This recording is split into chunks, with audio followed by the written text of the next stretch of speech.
warahmatullahi wabarakatuh. Waalaikumsalam warahmatullahi wabarakatuh. Oke, baik ya. Sebelum kita memulai pembelajaran, alangkah baiknya kita berdoa terlebih dahulu. Silakan KM untuk dipimpin doa. Duduk siap gerak. Sebelum belajar berdoa mulai.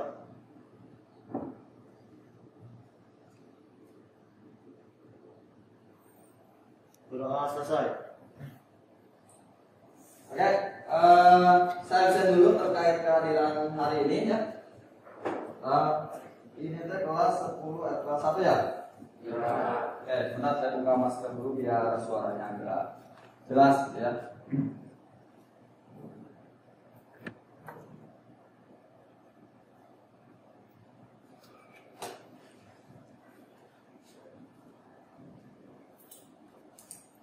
Angga, Anggara, kemudian Lutfi, kemudian Rita,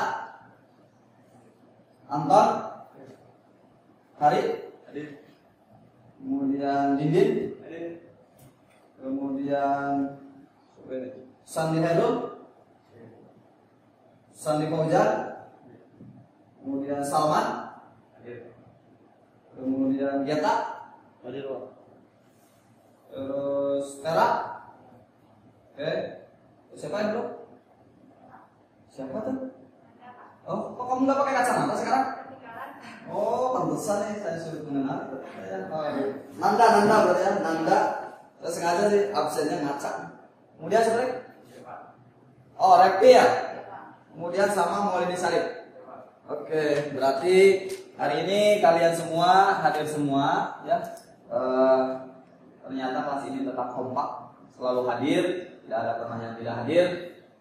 Tingkatkan terus kehadiran kalian, jangan sampai ada yang bolos-bolos atau malas-malasan ke sekolah. Karena ingat, ini adalah momen-momen kalian ketika kalian bersama di kelas, ya. Karena ini akan kalian rindukan nanti ketika kalian sudah lulus. Momen-momen seperti ini yang akan kalian rindukan. Gitu. Oke, kebetulan sekarang ini kita sedang berbarengan dengan kegiatan Maulid Nabi. Jadi mungkin nanti setelah proses pembelajaran ini selesai, kalian bisa mengikuti kegiatan Maulid Nabi di masjid kita ya, setelah sholat Jumat. Kalian ikuti sampai dengan selesai apa yang di kegiatan tersebut gitu ya. Kemudian ada tabligh akbar atau ceramah, kalian juga dengarkan karena itu sangat penting untuk kehidupan kita gitu ya.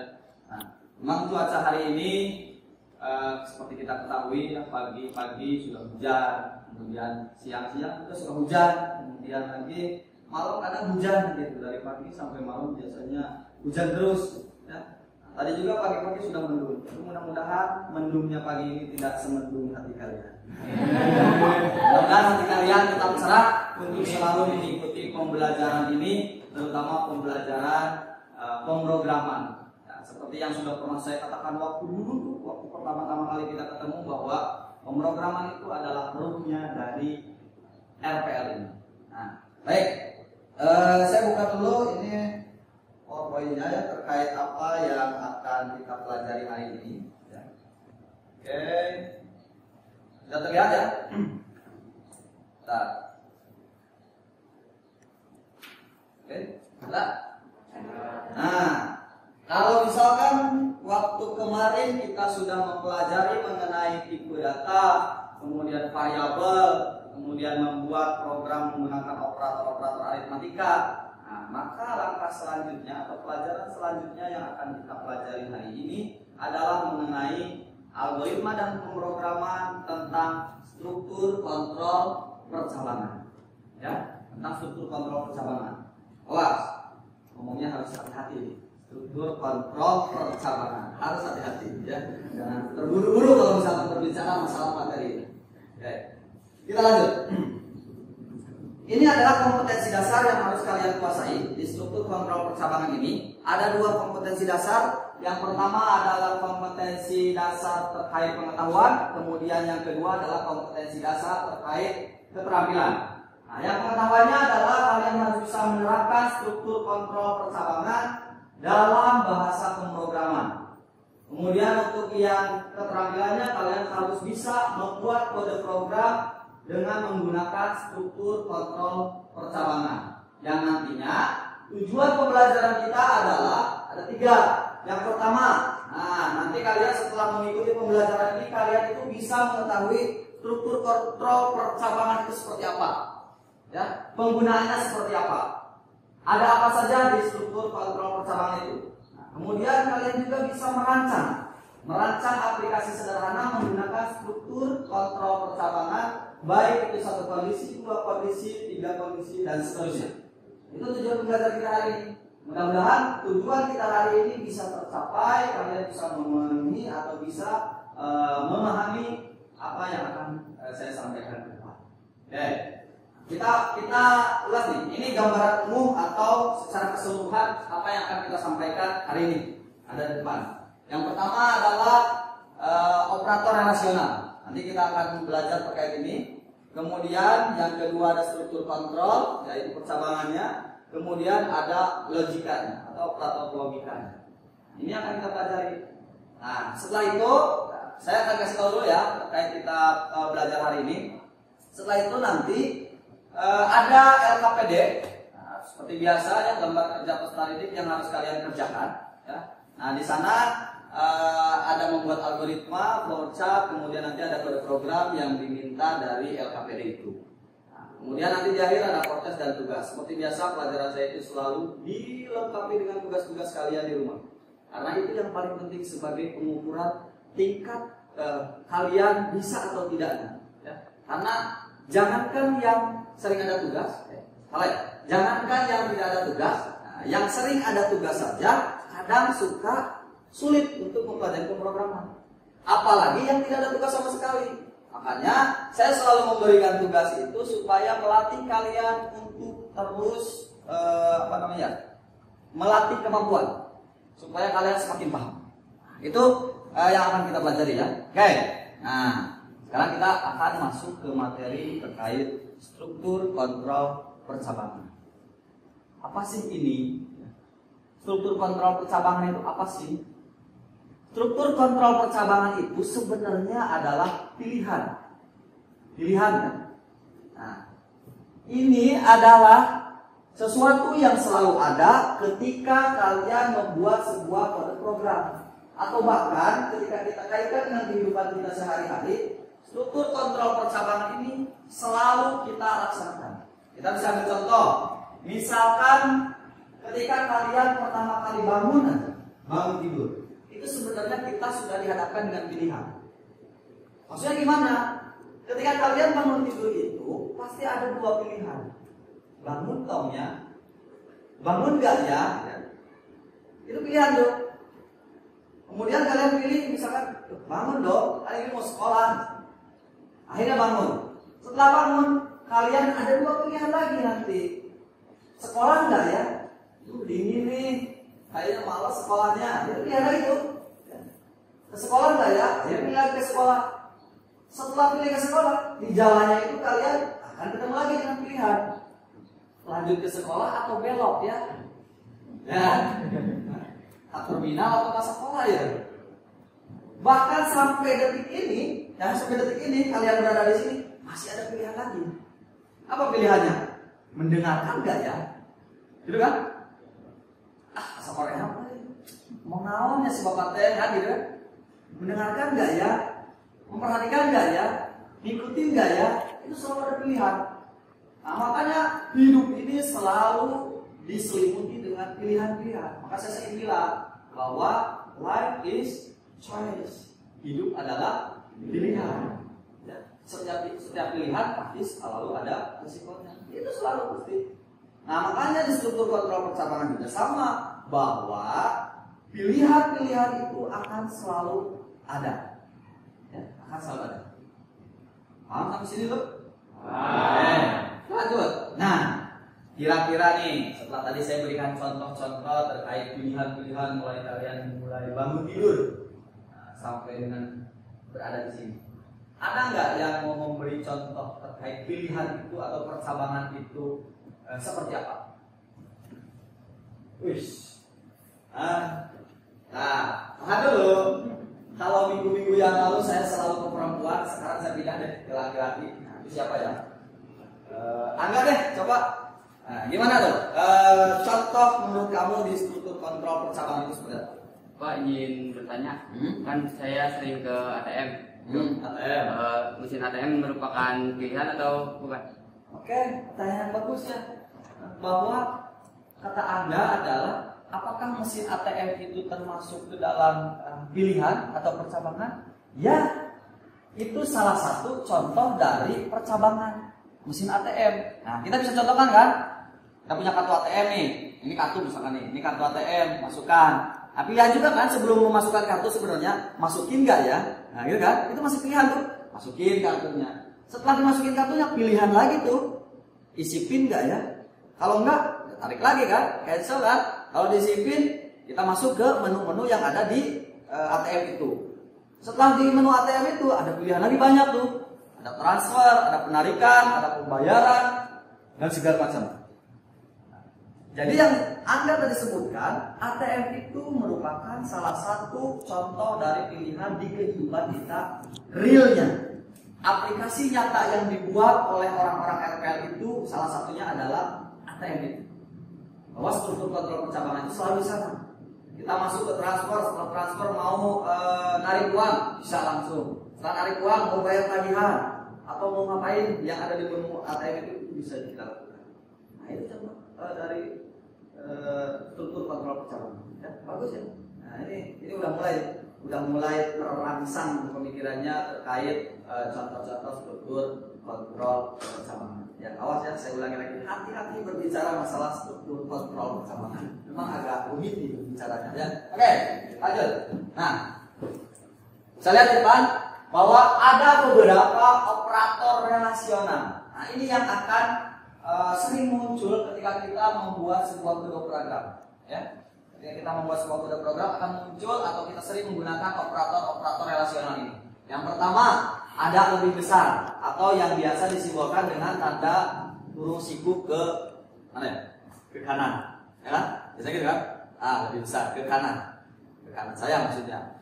Kemudian yang berikutnya ada lebih dari sama dengan, ya, atau lebih besar atau sama dengan, nah, gitu kan? Ini bahasa teksnya, bahasa matematikanya. Tapi kita bilang aja bahwa ini lebih besar dari sama dengan, ya. Kemudian ada lebih kecil. Nah, kebalikannya dari lebih besar. Berarti sikunya kemana? Ke kiri, ya, ke kiri. Kemudian ada lebih kecil atau sama dengan. Kemudian ada sama dengan, ya, sama dengan. Kemudian ada tidak sama dengan. Nanti kita akan praktekkan terkait operator relasional ini. Lanjut dulu. Oke. Nah, ada kasus nih. Contoh kasus di depan. Yang pertama, kita coba buktikan. Benar nggak sih? Nah, ini sebenarnya belum tentu benar nih apa yang ada di papan proyektor ini. Yang di proyektor ini belum tentu benar. Ketika saya menuliskan true, false, true, nah, itu belum tentu benar. Kita akan buktikan hari ini. Benar nggak sih apa yang ada di sini? Kita yang nomor 1 dulu. Apakah 5 itu lebih besar dari 3? Apakah 3 lebih besar dari 1? Apakah 1 lebih kecil dari 3? Awas ya, jangan pusing-pusing ya. Biasanya saya ketemu kelas 10 itu ketika dibicarakan masalah ini sok pabelit ya. Tepugo tuh, biar membedakan mana lebih besar, mana lebih kecil. Apalagi nanti ketika sudah ketemu dengan lebih besar dari sama dengan atau kurang dari sama dengan. Oke, berarti yang poin 1 benar ya, bahwa 5 lebih besar dari 3. Ya. Kemudian yang kedua, apakah 6 kurang dari 2? Masa sih? Benar nggak sih? 6 kurang dari 2? Salah ya? Benar ya? Nah ini sebenarnya saya hanya memancing saja, menguji keimanan, ya, atau menguji apa ya? Menguji keyakinan, kepercayaan diri. Ya, saya pernah dulu nih, cerita dikit lah ya. Dulu waktu angkatan RPL 2000 berapa ya? 2010 kalau nggak salah, 2020 yang lulusnya 2020 maksudnya. Nah yang 2020 ada salah satu siswa bingung dah ngebedain lebih besar dan kurang dari gitu.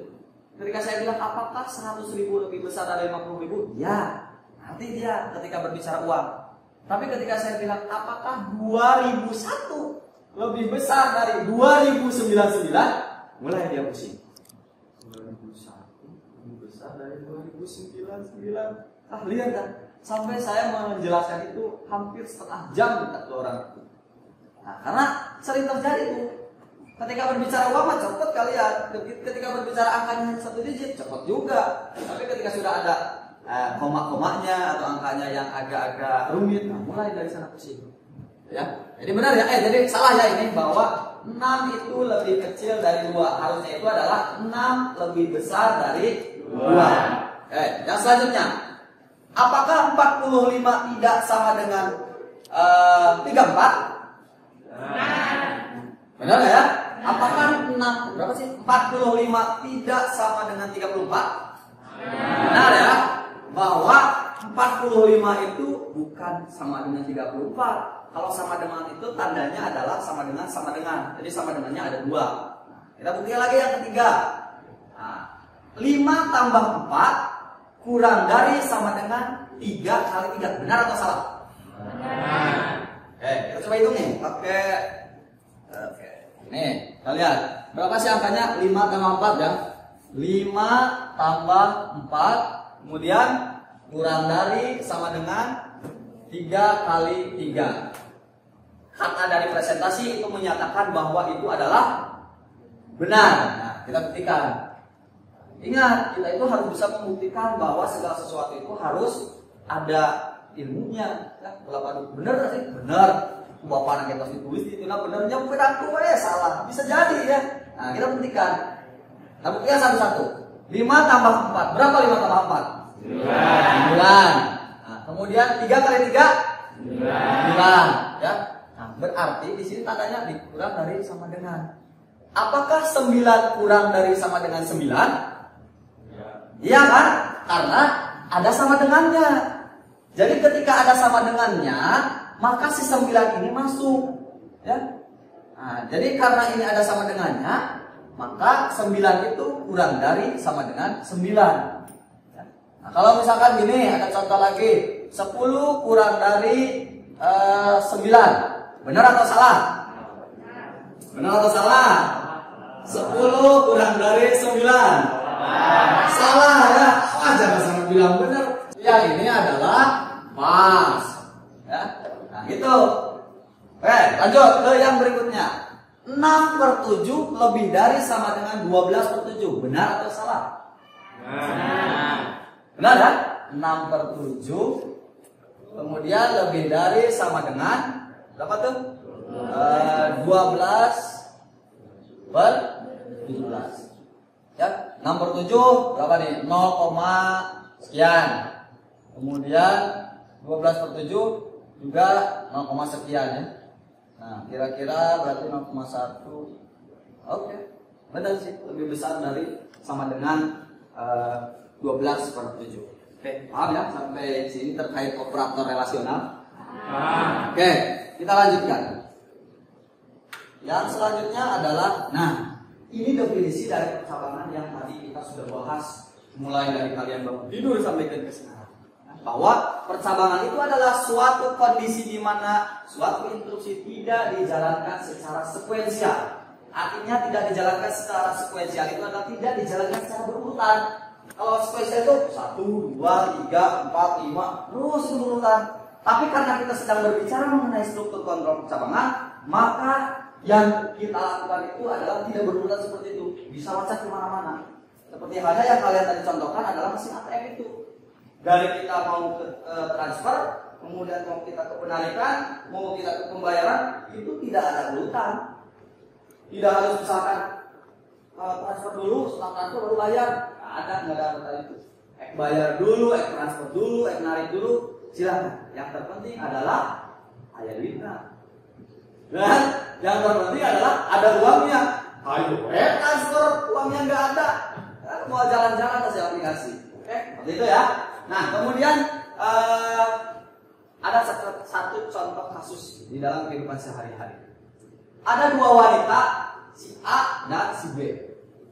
Si A itu kurang cantik, tapi baik dan pintar. Sedangkan si B itu cantik dan baik gitu ya, tapi kurang pintar. Kira-kira pilih A atau B? Oh, kamu milih? Masa perempuan milih? Waduh. Jadi kira-kira kalau misalkan dari kasus ini ada dua wanita A dan B, A itu kurang cantik tapi baik dan pintar, sedangkan B itu cantik dan baik tapi kurang pintar. Kalian pilih A atau B? B. Sebenarnya nggak ada masalah ya, mau A atau B terserah, itu persepsi saja. Kalian mau pilih Pak, saya yang penting cantik, nggak apa-apa, nggak pintar juga, jadi itu pilihan, ya kan? Pak, saya mau yang pintar tapi kurang cantik, ya silakan, itu juga pilihan. Hidup kalian yang menentukan. Ya, itu tadi balik lagi ke awal bahwa setiap kegiatan kita selalu diselimuti dengan pilihan. Semuanya ada konsekuensi kan? Aduh, gelis tapi bodoh, gitu kan? Aduh, atau misalkan pinter, tapi gelis. Nah, kemana kalian? Silakan mau pilih yang mana. Karena itu yang akan menjalani adalah kalian. Nah, ini salah satu contoh pilihan real di kehidupan kita. Oke, paham sampai sini? Bapak kita lanjutkan. Nah, ada 3 jenis percabangan. Sebenarnya banyak ya, jenis percabangan itu banyak. Ya. Tapi yang akan kita pelajari sedikit-sedikit. Yang sekarang kita pelajari ada 3 jenis percabangan.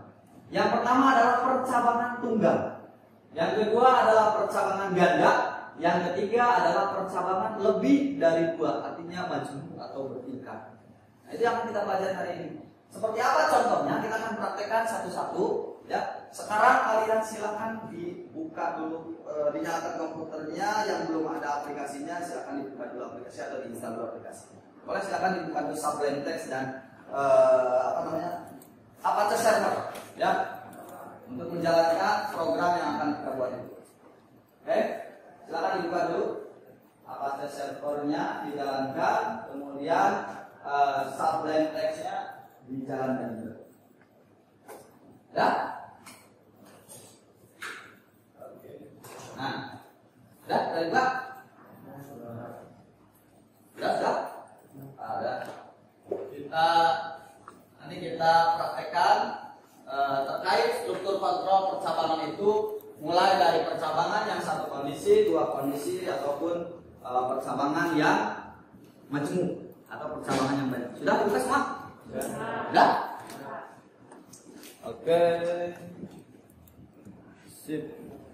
Oke. Nah, kalau sudah dibuka, saya akan contohkan dulu di depan terkait struktur kontrol percabangan untuk yang 1 kondisi dulu. Ya. Baik, kalian bisa mempraktekannya. Sebenarnya ada cara lain selain menggunakan Sublime Text atau text editor dan juga Apache Server ya, untuk PHP yang sederhana itu menggunakan online GDB ya. Itu secara online bisa dilakukan ya, sebenarnya bisa dilakukan. Nah, contoh di sini yang saya akan praktekkan menggunakan online GDB. Kalian boleh menggunakan online GDB juga atau boleh menggunakan text editor. Dua-duanya juga bisa, tergantung daripada komputernya adanya apa. Ya, kalau misalkan di sananya nggak ada text editor, daripada kita lama nunggu install text editor, mendingan kita pakai ini online GDB ini. Tapi kalau misalkan ada text editornya dan ada Apache-nya, yang mending pakai itu saja. Lokal itu kan tidak perlu koneksi internet, jadi tidak akan banyak permasalahan. Oke, dan buka ya semuanya. Baik, kita coba untuk percabangan 1 kondisi.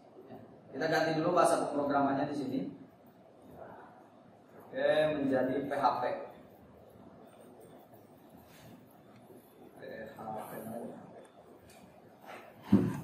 Oke. Nah, kita bisa hapus dulu template yang ada di online GDB ini, ya, supaya tidak terlalu balak ya, biar tidak terlalu ramai. Nah, kemudian kita ketikkan. Kalian bisa ikuti yang ada di depan. Maaf, itu di layarnya nggak muncul. Oke, sebentar. Baik. Nah, betul ya. Nah. Udah ya? Oke, sip. Nah, kalian seperti biasa ketikkan dulu tag PHP-nya ya. Nah, kemudian setelah diketik tag PHP, jangan lupa kalau misalkan kalian sudah buka tag PHP, berarti kalian harus bikin tutupnya ya. Seperti di awal-awal tuh saya sering mengatakan bahwa siswa itu kadang lupa. Udah buka tag PHP, lupa tutupnya. Nah, silakan kalian buka. Kemudian setelah itu misalkan kita buat satu variabel ya untuk menghitung percabangan satu kondisi. Nah, bikin variabel namanya adalah angka. Ya, seperti ini. Silakan kalian bikin dulu, kemudian isinya kosong aja dulu. Ya. Terlihat nggak sih? Atau kurang besar? Oke, sebentar, saya zoom dulu. Oke. Sudah ada? Oke, sip. Nah, seperti ini, misalkan angka sama dengan 0. Nah, jadi kita inisialisasi dulu angkanya 0. Bahwa variabel ini isinya kosong dulu. Kita inisialisasi itu.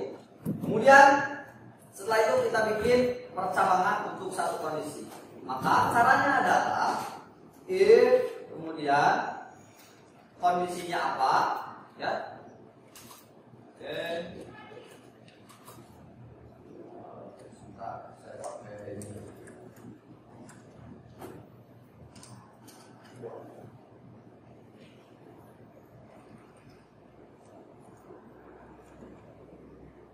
Oke, nah kemudian setelah itu kondisinya apa? Misalkan kondisinya adalah jika angka lebih dari 80 ya, maka ini salah satu contoh percabangan satu kondisi. Jadi strukturnya seperti ini.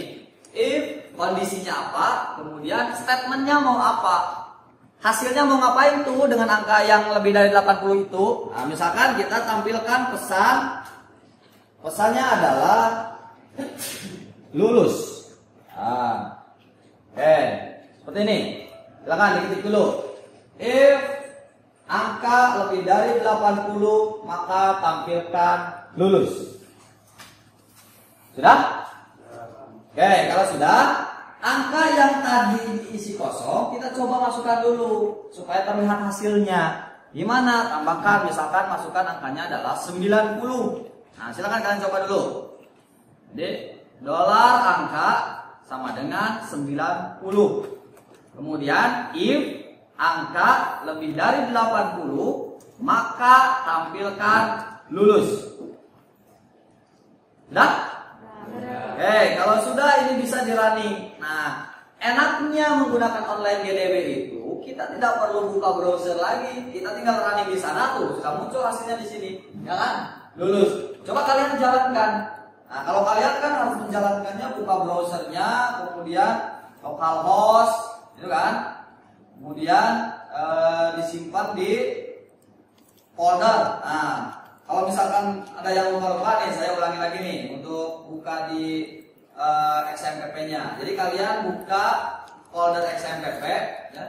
Coba dilihatkan, buka folder XMPP, dicek, di lokal dicek. Nah, udah lama nggak ngoding ya, jadi mulai lupa tuh.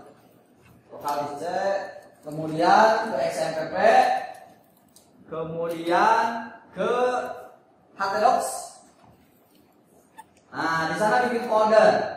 Nama foldernya misalkan percabangan, boleh. Sebenarnya foldernya apa aja sih? Yang terpenting foldernya supaya menghindari kesalahan jangan menggunakan spasi. Ya, kalaupun harus ada spasi itu diganti dengan underscore atau string. Coba ditambahkan dulu nama foldernya percabangan misalkan. Ya, nama folder percabangan boleh. Silakan tambahkan. Sudah? Folder percabangan.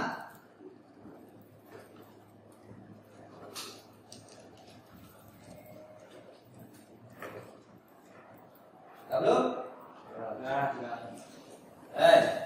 Kalau sudah bikin folder percabangan. Nah, yang text editornya simpan di dalam folder percabangan itu. Ya. Coba nih ke sini nih, localdisk C, XMPP. Nah, kemudian htdocs. Nah, bikin folder di sini. Ini folder percabangan. Percabangan. Oke. Nah, kemudian udah. Oke, buka ke sublime text lagi. Nah, kemudian ini di save. Save. Udah. Ini di save jangan di sini. Kita save as saja, save as. File, save as ke yang tadi ini, udah ini. Nah, kemudian ke percabangan. Oke, kemudian kasih nama dulu di sini. Nah, nama filenya biar seragam, index.php saja. Index.php. Save. Oke. Nah, kalau sudah, kalian sekarang buka browsernya. Buka browser. Kemudian ketikkan localhost. Kemudian slash. Coba dibuka browsernya. Localhost. Gimana? Hah? Ayo, di sini aja. Ini sebenarnya nggak masalah ya kalau untuk kode program yang sederhana ini. Browsernya itu tidak perlu menggunakan Chrome, tidak perlu Firefox, yang ada aja. Bisa pakai Internet Explorer kalau dulu, ya sekarang namanya jadi Edge ya. Nah, bisa pakai itu juga gitu. Jadi kalau misalkan kalian terbiasa pakai Chrome, di komputer yang nggak ada Chrome-nya, wah jangan. Wah Pak, ini nggak ada Chrome-nya. Nah, yang pasti ada itu selalu pasti ada itu adalah Edge. Nah, boleh pakai itu juga, ya. Oke, sudah? Oke. Nah, kemudian ketika localhost, kemudian slash percabangan, kemudian setelah itu di enter. Oke, nanti bakalan muncul hasilnya adalah lulus. Ya, hasilnya adalah lulus. Karena apa? Karena di sana ditentukan bahwa jika angka lebih dari 80 maka tampilkan lulus, dan angka yang kita masukkan itu adalah 90. Berarti 90 lebih dari 80. Nah, sekarang kalian coba ganti angkanya jadi 70 coba. Kalian cobain dulu supaya ketahuan dari percabangan satu kondisi ini. Angkanya jadi 70. Kemudian jangan lupa di save. Kemudian setelah itu dijalankan lagi di browsernya. Ya. Hasilnya ada nggak? Kosong. Betul ya, hasilnya kosong. Jadi kalau misalkan yang tidak ada di antara kondisi ini, maka hasilnya akan kosong. Karena ini kita baru satu kondisi. Gimana dong caranya? Nah, kan gitu pertanyaannya muncul tuh. Gimana dong caranya supaya ketika angka yang tidak termasuk dalam kondisi yang pertama itu dicantumkan tidak lulus misalkan. Nah, maka majulah ke percabangan yang kedua, yaitu percabangan ganda atau percabangan dua kondisi misalkan. Ya. Nah, kita tinggal tambahkan apa? Kita tinggal tambahkan X saja. Ya, silakan tambahkan di kode programnya S, kemudian kopikan yang atasnya menjadi tidak lulus seperti ini. Silakan diketik dulu. Nah, seperti ini. Oke. Nah, misalkan kita ganti 70 ya, beda ya. Oke. Sudah? Kalau sudah diketik, dicoba di running lagi, dijalankan. Yang 70 tadi ya, jangan dulu diganti angkanya, 70 dulu. Kemudian dijalankan lagi. Muncul nggak tidak lulus ya? Muncul. Ya, ada yang nggak muncul? Muncul ya? Nah, masih muda nih, masih muda-muda nih. Ya. Oke. Nah, dari kode program ini dikatakan bahwa kita inisialisasi angka pertamanya itu adalah 70.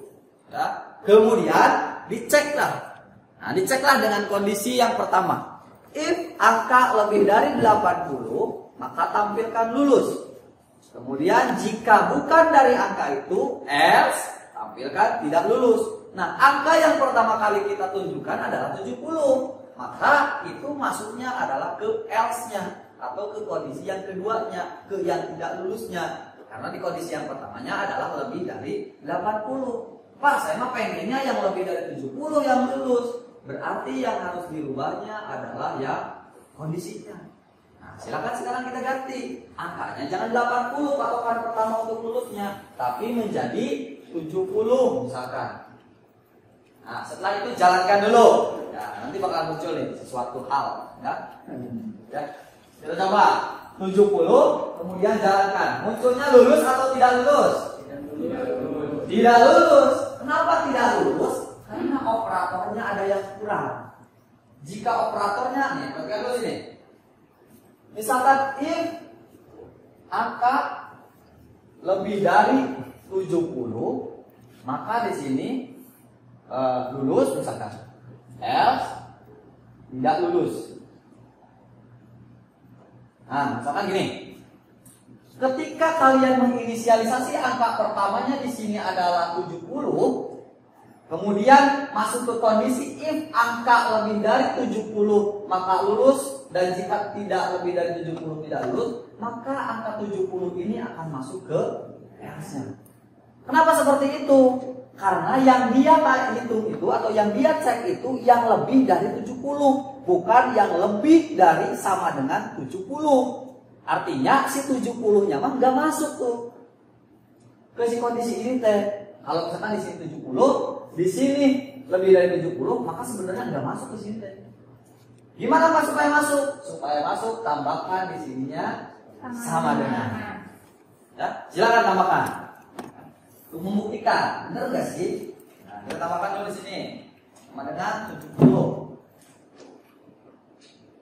Nah, benar nggak? Sekarang jadi lulus. Benar kan?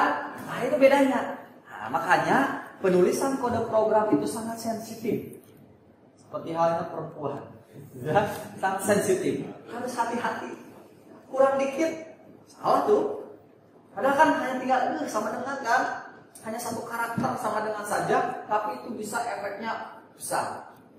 Bayangkan kalau misalkan guru ada yang mengatakan bahwa kalau nilai kalian lebih dari 70 maka lulus. Nyantai aja kalian 70 misalkan, karena nggak tahu tuh maksudnya lebih dari 70 teh, kan? Ternyata pas nilai 70 nggak lulus. Gara-gara gurunya kurang sama dengan misalkan. Kan tuh efeknya besar tuh, bisa demo kan? Kalian bisa komplain kan? Makanya penulisan kode program harus hati-hati. Ya. Sesuai dengan kondisi yang diminta. Jika lebih dari 70 maka sama dengannya hilangkan. Jika lebih dari sama dengan 70 atau 70-nya masuk ke kondisi itu maka harus pakai sama dengan. Begitu juga untuk kasus-kasus yang kurang dari sama dengan, itu harus, ya, itu harus. Oke, kita lanjutkan. Tapi paham nggak dulu sampai sini? Paham ya?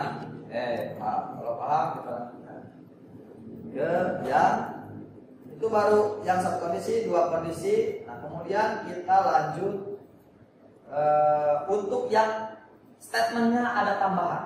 Nah, kalau tadi kan kita baru jika lebih dari sama dengan 70 maka lulus, selain itu tidak lulus. Kita tambahkan, Pak, kalau cuma lulus aja mah kayak kurang enak Pak, pakai kata selamat misalkan. Boleh, ada dua pilihan yang bisa kalian lakukan. Bisa kalian tambahkan di sini selamat Anda lulus misalkan.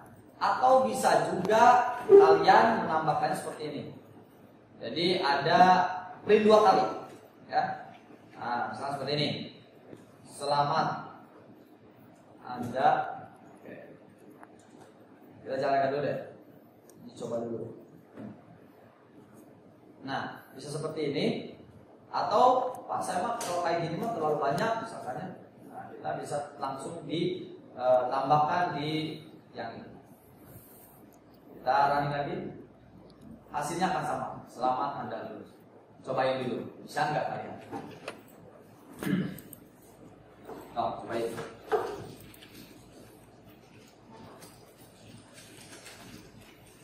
Oke. Mudah ya? Nah, mudah ini. Ini masih lanjutan dari yang kemarin, variabel, data dan sebagainya. Oke, semuanya udah bisa tampil selamat Anda lulus seperti yang ini. Nah, ini yang saya contohkan. Udah ya? Oke.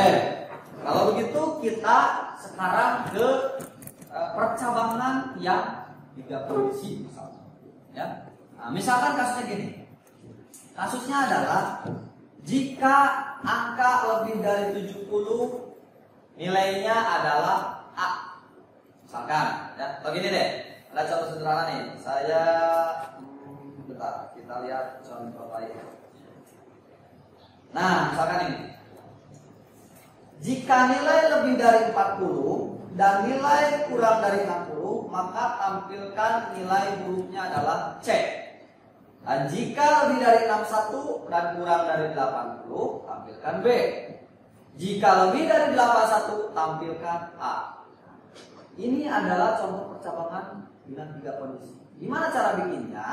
Nah, bikinnya tinggal kita tambahkan di sini. Tadi kasusnya adalah jika angka berapa sih? Kurang dari lebih dari 40. Nah, kita tambahkan operatornya lagi dan kemudian angka kemudian lebih dari atau kurang dari 60 ya. Ini maka apa tadi katanya? Nilainya adalah C. Nilai adalah C. Oke, sekarang sambil dicoba diketik. Nanti saya jelaskan kalau misalkan kalian sudah beres. Oke.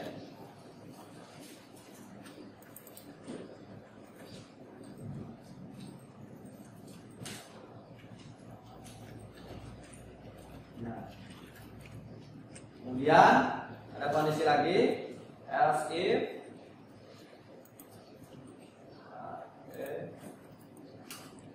angka lebih dari 61, kemudian lagi soalnya itu dan kurang dari 80,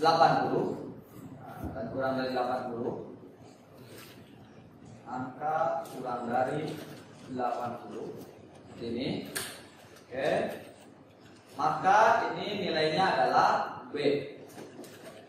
Nilai adalah B. Kemudian satu kondisi lagi. Nah, jika lebih dari 81 maksudnya, karena 80-nya sudah terpakai yang B, maka nilai A. Nilai adalah A.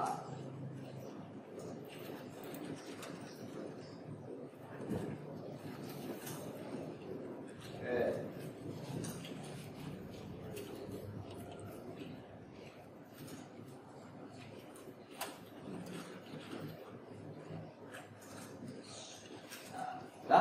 Nah, ditulis dulu atau diketik dulu maksudnya.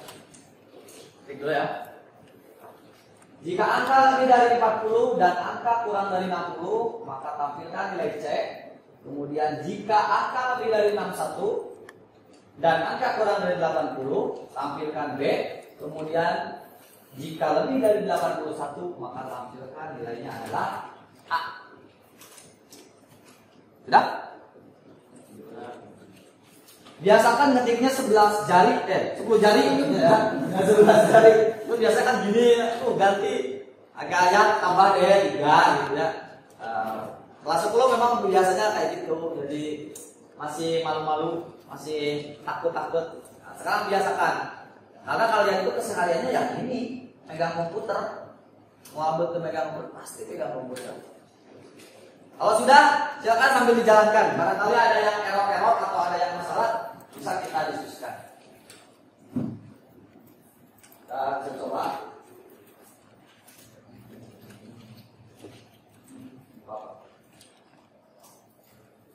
Ya. Nah, jalankan. Kalau ada yang error apa tuh? Errornya katanya tuh beta. Berapa? Part syntax error unexpected dan. Baris berapa tuh? Baris ke-7. Nah, masalahnya apa? Di sana itu, nah itu berarti kurang kurung buka. kurung buka dan kurung tutupnya kurang tuh di awal sama di akhir, sehingga dia ngedeteksinya jadi bingung si arsipnya. Nah, ke akhir lagi ya. Nah, coba di save lagi, kemudian nah, ya kan? Nah, ingat kan tadi saya sudah bilang bahwa ini adalah sensitif, salah dikit salah. Ada lagi ya, Pak?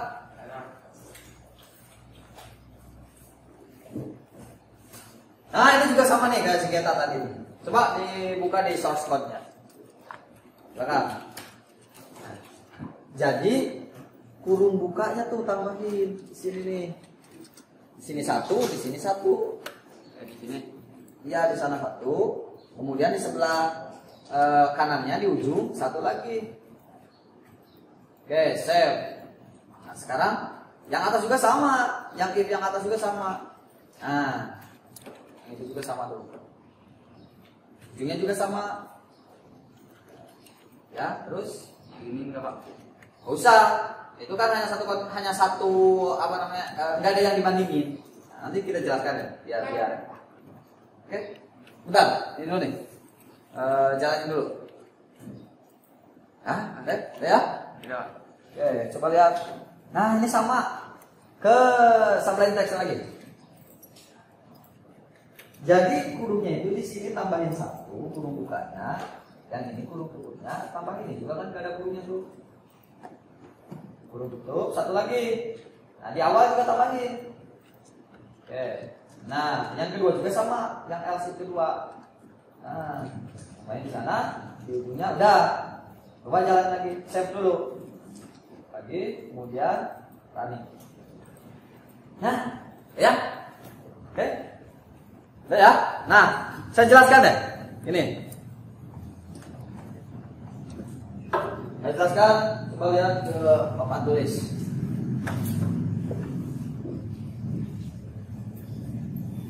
Ini rata-rata salahnya di sini, di kurungnya itu ya. Nah, misalkan kalian bikin if, kemudian angka berapa sih? Lebih dari 40 ya. Lebih dari 40. Kemudian dan itulah. Kemudian angka kurang dari 60. Kemudian ini echo misalkan B. Kemudian else angka kurang dari lebih dari 61 dan angka kurang dari 80. Nah, kemudian di sini echo cek. Ini. Nah, jangan lupa nanti ketika kalian sudah bikin ini, ingat nih, di sini ada kurung buka, kurung tutup. Ini satu pasang, ini satu hal yang dicek. Kemudian di sini juga ada satu lagi yang dicek. Maka supaya if ini bisa berjalan, ya, supaya tidak ada parts atau unexpected, nah maka tambahin lagi di sini kurungnya satu, kemudian di sini kurungnya satu, supaya ini menjadi satu kesatuan kondisi atau satu kesatuan if itu. Nah, rata-rata kalian bikinnya ini kurungnya cuma satu. Ini satu, di sini satu, di sini satu, di sini satu. Jadi si if-nya itu nggak ngedeteksi. Dia hanya membaca ini misalkan. Atau bisa juga dia nggak baca sama sekali karena sintaknya yang error atau tidak sesuai dengan kaidah penulisan percabangan itu. Paham?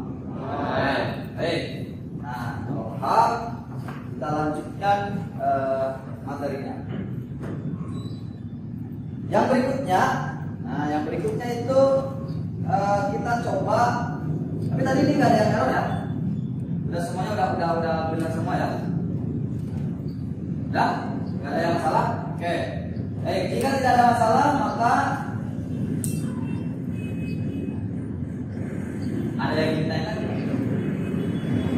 Siapa yang mau bertanya? Siapa ya? Oke, silakan. Laki-laki lagi deh. Hari biasanya mau sopan. Hari, silakan. Ada yang mau ditanyakan apa tentang yang tadi sudah saya jelaskan? izin bertanya Pak, kalau misalkan percabangannya pakai if, harus selalu ada else-nya atau pakai if terus berulang-ulang? Oke. Bagaimana kalau percabangan, apakah percabangan itu harus selalu ada else-nya ataukah bisa dengan if yang berulang-ulang gitu? Ya Pak. Boleh pertanyaan kayak gitu. Nah, tapi sebelum saya jawab, ada nggak di sini yang mau mencoba menjawab pertanyaan dari saudara hari ini? Yang paling cepat deh, Dindin silakan. Bapak izin jawab. Nah, gimana? Menurut saya percabangan itu tergantung dari kondisinya. Jika kondisinya hanya satu, maka cukup menggunakan satu if saja. Nah, jika kondisinya lebih dari satu, maka harus menggunakan else if. Walaupun sebenarnya bisa tanpa else juga. Oke, betul ya jawabannya. Tepuk tangan dulu. Tapi ada yang keliru. Jangan kelihatan orang Sunda tadi artinya else gitu ya, biar agak keren gitu. Else. Nah, yang benar sih nulisnya juga else gitu, tapi kan ya bahasa Inggrisnya agak diperbaiki ya, else gitu ya. Nah, benar sih. Ketika kalian misalkan bikin percabangan, nah seperti ini lah contohnya. Contoh nih. Kalau satu kondisi nih, if aja ini boleh nih, if segini. Jika satu kondisi, if angka lebih dari 40 dan kurang dari 60, pakai if 1, boleh, selesai. Tapi kalau misalkan lebih dari satu kondisi, ada 2 atau 3, maka di sini harus pakai else-nya. Tapi kalau ada 3, harus pakai else if. Di sini lagi else if lagi, seterusnya. Boleh nggak sih seperti yang Hari bilang tadi, Pak, saya mah pengen if saja. Jadi misalkan di sini if angka bla bla bla, if lagi angka bla bla bla, if lagi, boleh nggak seperti itu? Boleh sebenarnya. Bikin seperti ini juga boleh. Tapi nanti ada poin-poin atau kasus-kasus tertentu yang ketika kalian menuliskan seperti ini, ada yang tidak bisa berjalan. Artinya aplikasinya tidak benar.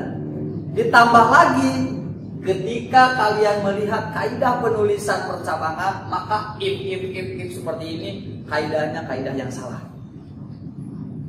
Karena yang seperti yang saya katakan tadi, bahwa ketika satu kondisi boleh pakai if saja, ketika 2 kondisi harus ada else-nya, ketika 3 kondisi harus ada else if else, 4 kondisi if else if else if else. Seperti itu ya. Gitu ya Hari ya.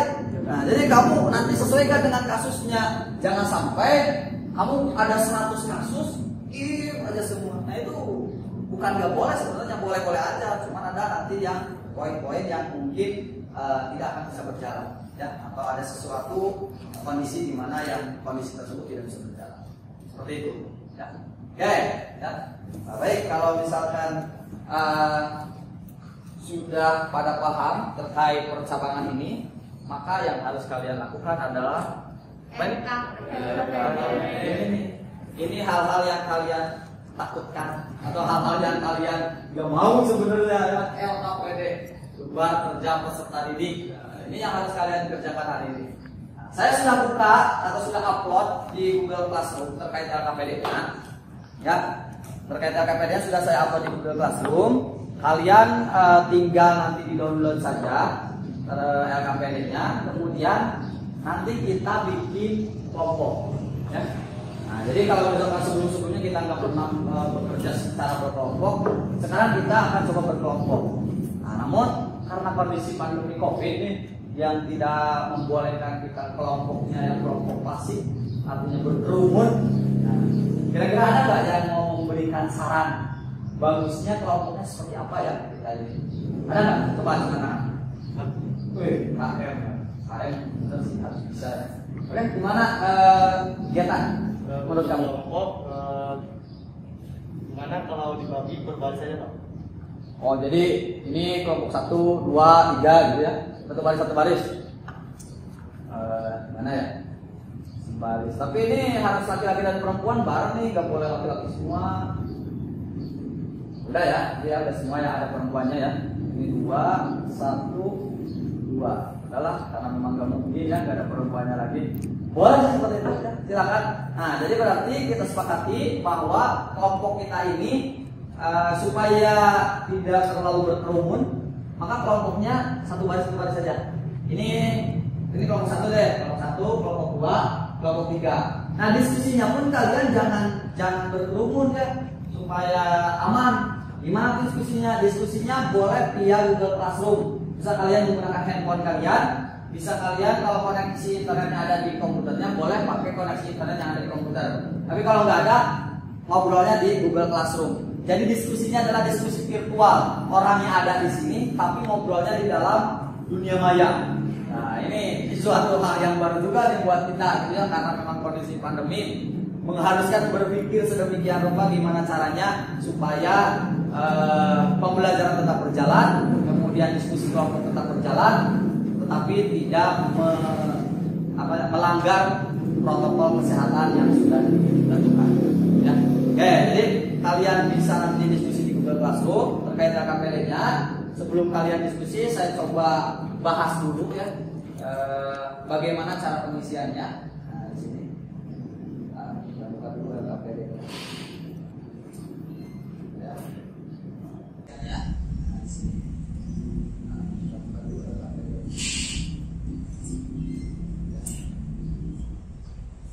Ya. Kita tunggu beberapa saat. Ini memang dimana laptopnya ya, maklum laptopnya sepuh, jadi agak lama nih terkait membuka KPD. Nah, ini lakukan ini. Lihat dulu, belum? Nah, kita stop dulu.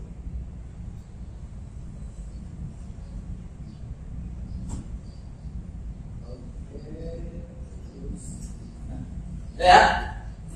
Nah, kalian juga bisa buka, silakan kalian buka KPD yang sudah kalian download di Google Classroom-nya.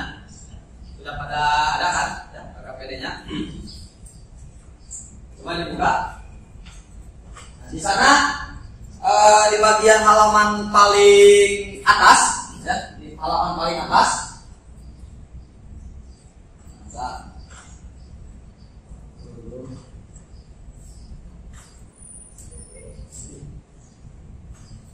Nah, di halaman paling atas ada nama, kelas, dan mata pelajaran. Nah, ini diisi aja dengan nama kalian.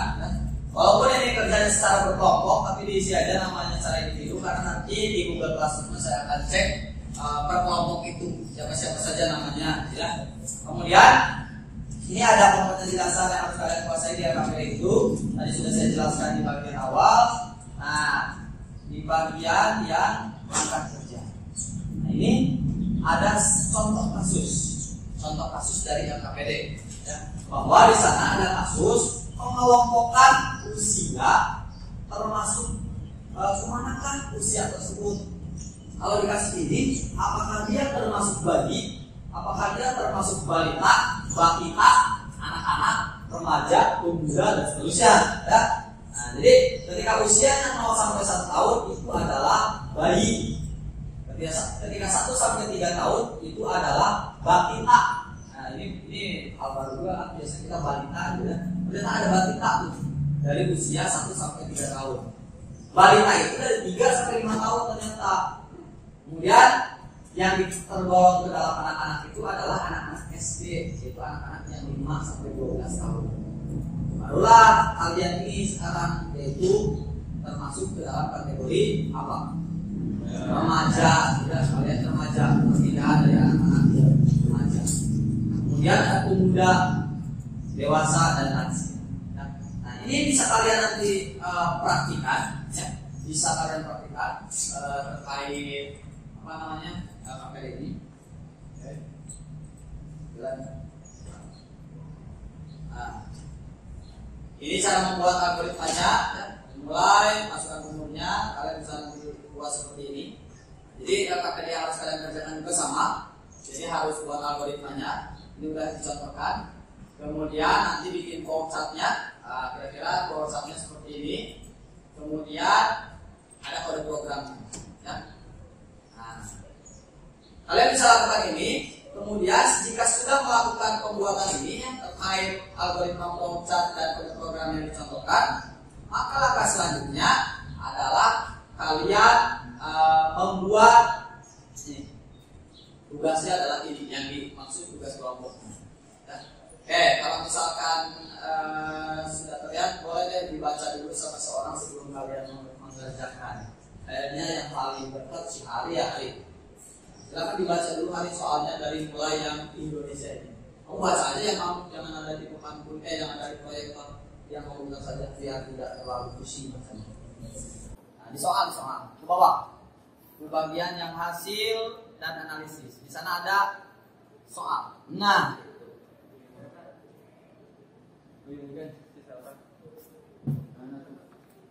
oh, jangan yang itu mendownloadnya di Google Classroom-nya, ya, tapi yang boleh yang kelompok itu yang pertemuan sebelumnya Hari download lagi di Google Classroom-nya. Nanti kamu download lagi atau nanti minta ke kelompok yang kamu ya. Ini yang kesebar di sini. Tapi nggak usah keluar dari tempat duduk ya, cukup bisa kirim ke WA misalkan boleh. Di download lagi di Google Classroom juga bisa. Oke, silakan Anda dibaca soalnya, soal kelompoknya seperti apa. Indonesia merupakan salah satu negara berkembang yang menerapkan program pendidikan wajib belajar 12 tahun atau yang biasa disebut dengan K12. Pendidikan di Indonesia terbagi ke dalam beberapa tingkatan, yaitu A. Umur kurang dari 7 tahun, pendidikan yang dijalani adalah pendidikan prasekolah atau taman kanak-kanak. B. Umur 7 sampai 12 tahun, pendidikan sekolah dasar. C. Umur 12 sampai 15 tahun, pendidikan sekolah menengah pertama. D. Umur 15 sampai 18 tahun, pendidikan sekolah menengah atas. Buatlah algoritma, flowchart, dan program dari permasalahan tersebut. Tambahkan keterangan umur tidak sesuai dengan tingkatan pendidikan wajib belajar 12 tahun untuk umur yang tidak termasuk ke dalam rentang pendidikan. Oke, ya. Nah, jadi di LKPD-nya itu disuruh, kalau tadi di contohnya itu mengenai pengelompokan apakah itu balita, balita, dan seterusnya. Kalau di yang kerja kelompok yang harus kalian bereskan adalah apakah umurnya itu termasuk TK, SD, ataukah SMP, ataukah SMA. Kalau misalkan tidak termasuk ke dalam itu, maka itu tidak termasuk ke dalam tingkatan pendidikan wajib belajar 12 tahun. Ya, paham ya terkait tugasnya? Ya. Nanti kalian bikin algoritmanya, bikin flowchartnya, bikin programnya. Setelah kalian bikin ini, nanti saya akan tunjuk satu kelompok yang mencoba untuk dipresentasikan terkait yang sudah dipresentasikan. Waktunya 20 menit dari mulai sekarang. Syukur bisa bercepat. Nanti saya akan selalu menanyakan sejauh mana progresnya. Kalian bisa atur sendiri terkait satu baris kelompok ini. Jadi kan ada 3 tugas ini. Perhatikan dulu, ada 3 tugas. Yang satu algoritma, yang kedua adalah flowchart, yang ketiga adalah program. Jadi jangan semua flowchart, jangan semua algoritma, jangan semua program. Kalian bisa diskusi diskusi senyap di Google Classroom, di chattingnya. Ini saya bagian ini nih, diskusi senyap. Jadi kayak nggak ngobrol tapi ngobrol, gitu ya. Silakan kalian diskusikan siapa yang kebagian algoritma, siapa yang kebagian flowchart, dan siapa yang kebagian kode program. Oke, silakan waktunya mulai dari sekarang. Dikerjakan.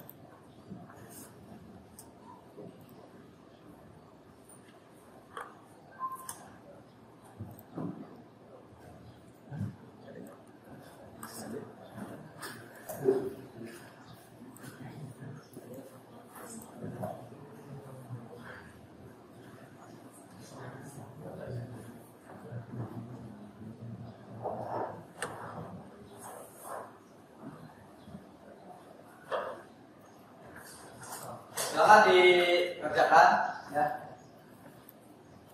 Kalian boleh pakai yang tadi kita praktekkan, mau pakai online BDP juga silakan, mau pakai text editor dengan Apache server juga silakan. Ya, gimana kalian untuk kode program? Kalau untuk bikin algoritmanya kalian tinggal ketikkan saja di Word-nya. Kalau bikin flowchartnya kalian boleh menggunakan Visio di komputernya, atau boleh juga pakai Word. Nah, misalkan pakai AutoSave ya, itu juga boleh. Karena saya udah bikin soalnya ini tidak terlalu rumit atau tidak terlalu banyak simbol-simbol yang aneh-aneh. Ya. Oke, silakan dikerjakan.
Bagi-bagi tugasnya ya.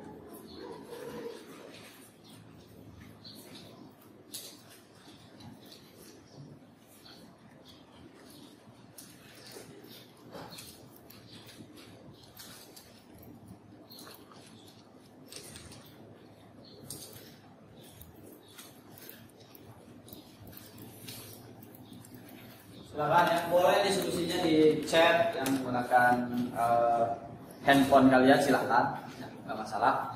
Nah, yang terpenting adalah yang dibukanya adalah Google Classroom, tidak membuka video-video yang lainnya.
Menit lagi terkait pengerjaannya. Rata-rata sudah hampir mau beres. Silakan. Jangan lupa diuji coba dulu yang pada program, dites dulu benar enggak programnya.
Sudah selesai?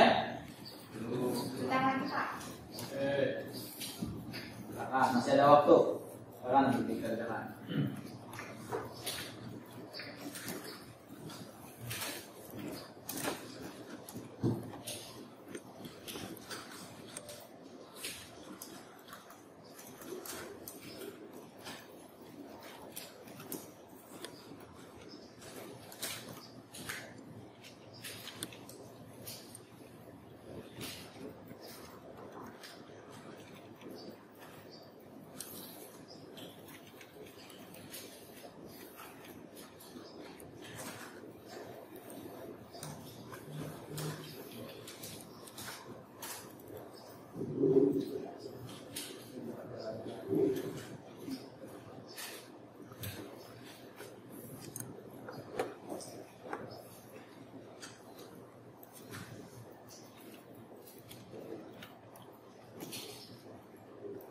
Kalau yang sudah sekalian sambil diupload ya di Google Classroom ya, di push ya. Nanti saya biar download yang presentasi biar nanti di laptop yang di depan saja. Jadi nggak usah copy file gitu ya. Nanti ya, saya download dari Google Classroom-nya, kalian tinggal mempresentasikan di komputer yang di depan saja. Oke. Sudah pada ngirim semua? Sudah ya? Kelompok 1 sudah? Kelompok 2? Kelompok 3 sudah? Sudah. Oke. Baik, ini saya download yang kelompok berapa?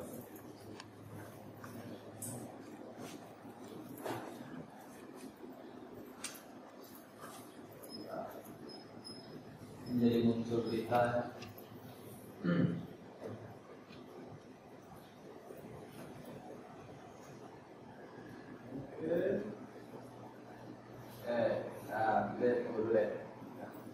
Baik, saya sudah download file-file yang ada di Google Classroom-nya, sudah tidak perlu mengerjakan lagi karena nanti diminimize saja tampilannya,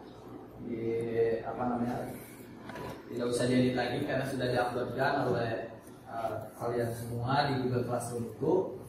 Nah, terkait apa yang tadi LKPD kalian yang sudah kalian bikin tentunya gitu ya. Saya pengen tahu nih, biar nanti ada gambaran kira-kira di kelas ini kelompoknya atau misalkan kerja kelompok secara virtual tadi berjalan dengan baik nggak, dengan dibuktikan dengan LKPD-nya benar atau tidak ya. Saya pengen nanti ada satu kelompok yang presentasi terkait LKPD ini ya.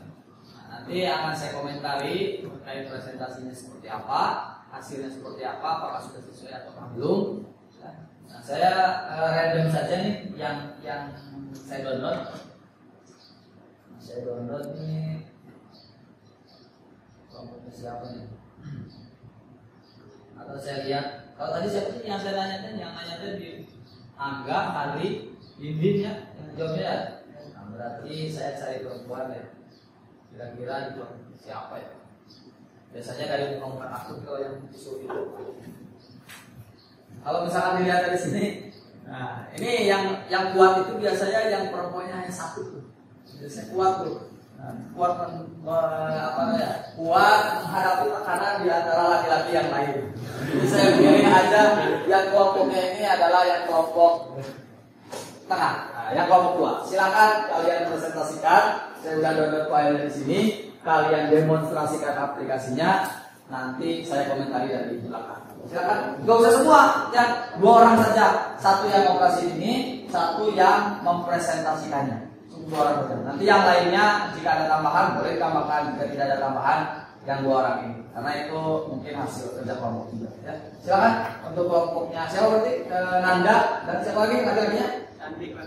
Sandi, oke, silakan Sandi di sini.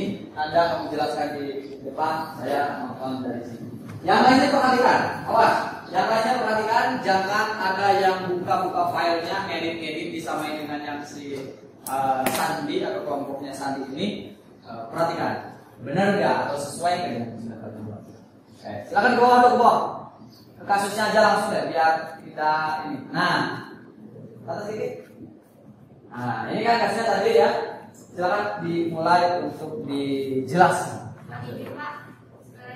Assalamualaikum warahmatullahi wabarakatuh. Waalaikumsalam warahmatullahi wabarakatuh. Berdirinya saya di sini, saya perwakilan dari kelompok 2 akan mempresentasikan hasil diskusi kelompok kami. Jadi di proyektor sudah terdapat soal dan kami juga sudah menjawab hasil diskusi kami. Dari jawaban yang ada di atas, algoritma yang kami buat yaitu pertama, mulai, masukkan, yang kedua, masukkan umur, yang ketiga, lakukan pengecekan umur, yang keempat, jika umur antara 0 sampai dengan 7 tahun, maka termasuk ke dalam umur TK. Nomor 5, jika umur antara 7 sampai dengan 12 tahun, maka termasuk ke dalam umur SD. Nomor 6, jika umur antara 12 sampai dengan 15 tahun, maka termasuk ke dalam umur SMP. Nomor 7, jika umur antara 15 sampai dengan 18 tahun, maka termasuk ke dalam umur SMA. 8, jika selain dari rentang itu, maka umur tidak sesuai dengan tingkatan pendidikan wajib belajar 12 tahun. Nomor 9, selesai. Untuk flowchart yang sudah kita buat, bisa dilihat oleh teman-teman dan Bapak, kami sudah membuat flowchartnya seperti ini. Lalu untuk kode programnya bisa dilihat oleh Bapak dan teman-teman. Coba dijalankan ke programnya. Tadi ini aja di online saja, itu copy gitu. Ya, di copy saja. Yang sebelah paling kiri. Nah, di sana kalau apa yang itu dihapus ganti dengan yang kalian.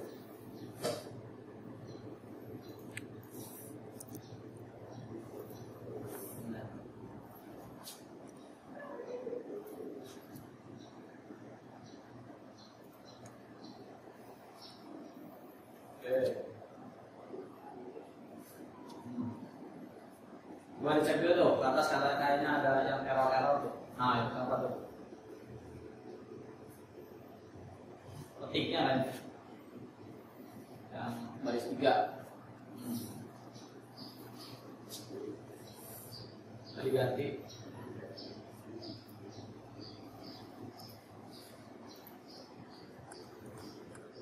Ya hapus saja itu ketiknya, kayaknya itu ketik hasil kopas tuh diganti. Coba dihapus dulu ketiknya aja Sandi. Boleh, kamu mau ketik dulu boleh, silakan. Kalau paham sih nggak masalah ya, diketik ulang silakan. Mau diketik juga silakan.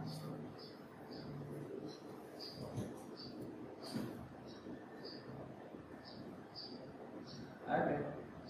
Silakan dijelaskan lagi, dijalankan dulu. Mau angkanya berapa, umurnya, biar nanti ketahuan menurut ini. Untuk angkanya bisa diganti dengan angka 7 juta apa berarti? Umur berarti ya? Umur 7. Gak usah di save, karena ini kalau di itu gak usah di save ya. Langsung di running aja, gak apa-apa. umurnya adalah 7, berarti umur Anda masih SD. Barangkali dari Bapak boleh saran. 7. Nah, terus coba deh masukin 13, tapi jangan dulu di running. 13. Nah, kira-kira kalau 13 masuknya kemana tuh? 13. Kenapa SMP? Berarti baris berapa sih? Baris 8 ya? Lebih dari 12 dan kurang dari 15. 13. Berarti di jawabannya harusnya apa? SMP kan? Coba jalankan. Benar nggak? Oke. Coba ganti lagi deh. Angkanya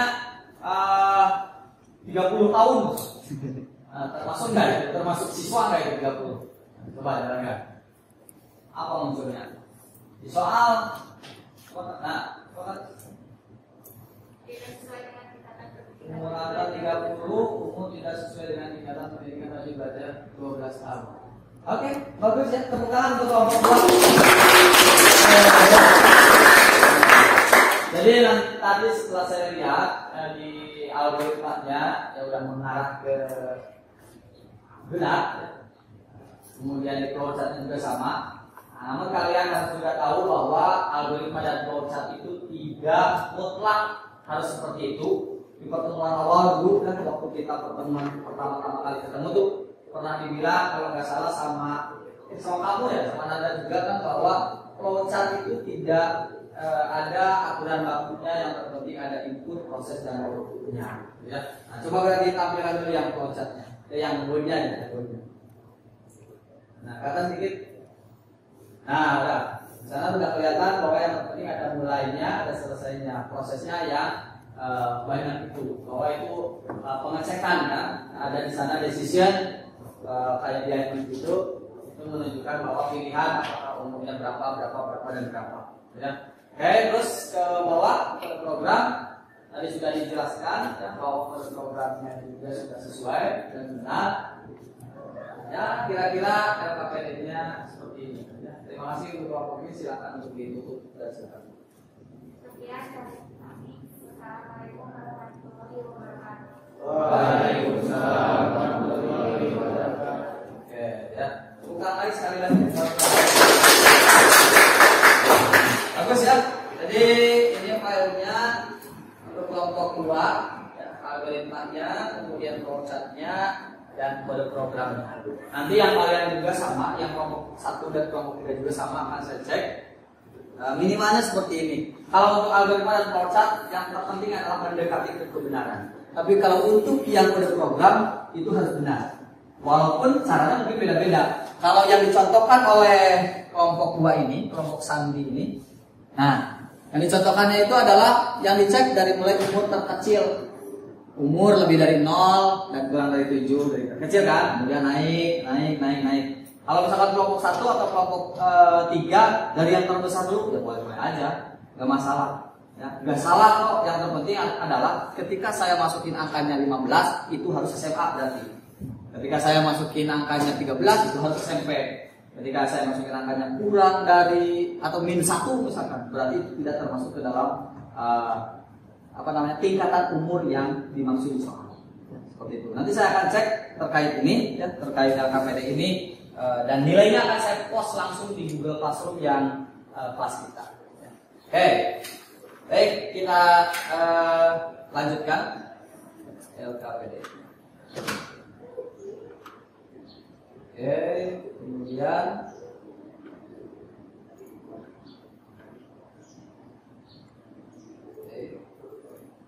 nah, selanjutnya sudah tampil? Lihat dulu. Nah, selanjutnya post-test ini juga untuk mengukur kemampuan kalian. Selain daripada tadi LKPD yang sudah kalian kerjakan secara berkelompok, nanti ada post-test juga di Google Classroom yang harus kalian kerjakan. Ya, yang harus kalian kerjakan. Yang ini individu. Ini individu. Nah, tapi caranya sesuai dengan apa yang sudah tadi dijelaskan di awal sampai dengan akhir. Ya, nanti kalian cek saja. Ini bisa dikerjakannya dari mulai hari ini sebenarnya. Ya, dari mulai hari ini saya sudah setting dari hari ini sampai dengan 1 minggu yang akan datang. Ya, nanti kalian uploadkan lagi ke Google Classroom-nya terkait post-test ini. Oke, paham ya untuk yang post-testnya? Oke, kalau paham, sebelum diakhiri pertemuan ini, saya ingin tahu dulu ya, kesimpulan dari pertemuan kita kali ini yang bisa tolong ajukan. Tadi saya sudah laki-laki udah 3, perempuan baru 1. Jadi sekarang perempuan lagi deh. Coba ya. Ini deh. Lutfi, silakan. Gimana kesimpulan pertemuan kita hari ini? Maaf Pak, sebelumnya izin menjawab. Menurut saya kesimpulan dari pembelajaran hari ini mengenai struktur kontrol percabangan yang isinya adalah bagaimana menentukan pilihan dalam kasus pemrograman. Biasanya pilihannya 1 kondisi, 2 kondisi, atau lebih banyak kondisi. Seperti itu. Oke, bagus ya. Tepuk tangan buat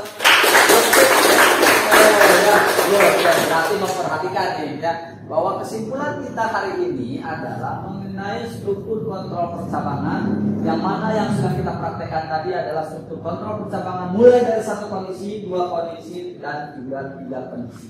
Nah, Nanti kita akan pelajari lagi terkait struktur kontrol percabangan yang lainnya berbarengan dengan nanti di pertemuan yang selanjutnya adalah mengenai struktur kontrol perulangan. Ya. Nah, mudah-mudahan nanti pandeminya segera berakhir sehingga kita bisa bertemunya lebih lama, prakteknya lebih lama, kemudian contoh-contoh soalnya pun bisa lebih banyak sehingga kalian bisa lebih mahir dalam mengerjakan soal-soal yang ada di pemrograman ini.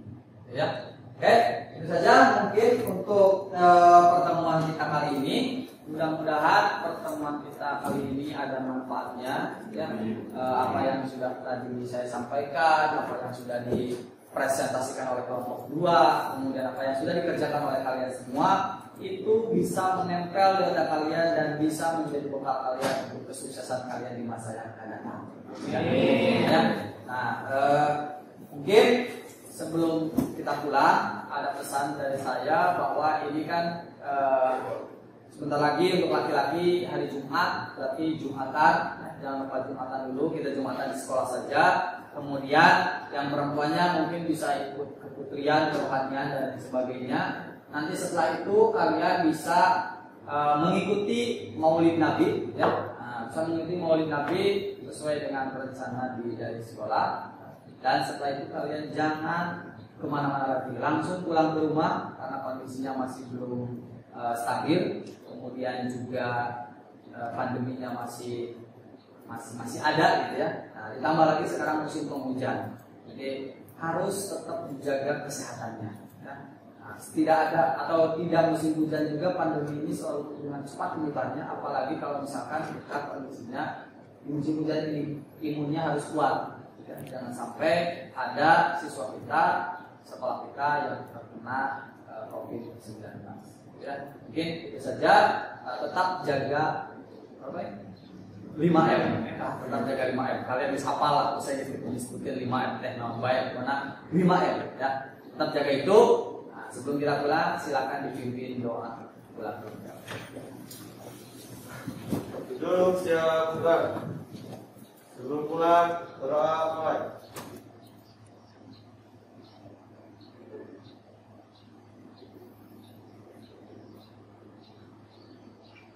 Berdoa selesai. Beri salam. Assalamualaikum warahmatullahi wabarakatuh. Waalaikumsalam warahmatullahi wabarakatuh. Oke, silakan pulang dan jangan lupa dimatikan dulu komputernya sebelum pulang. Dirapikan lagi tempat duduknya. Silakan.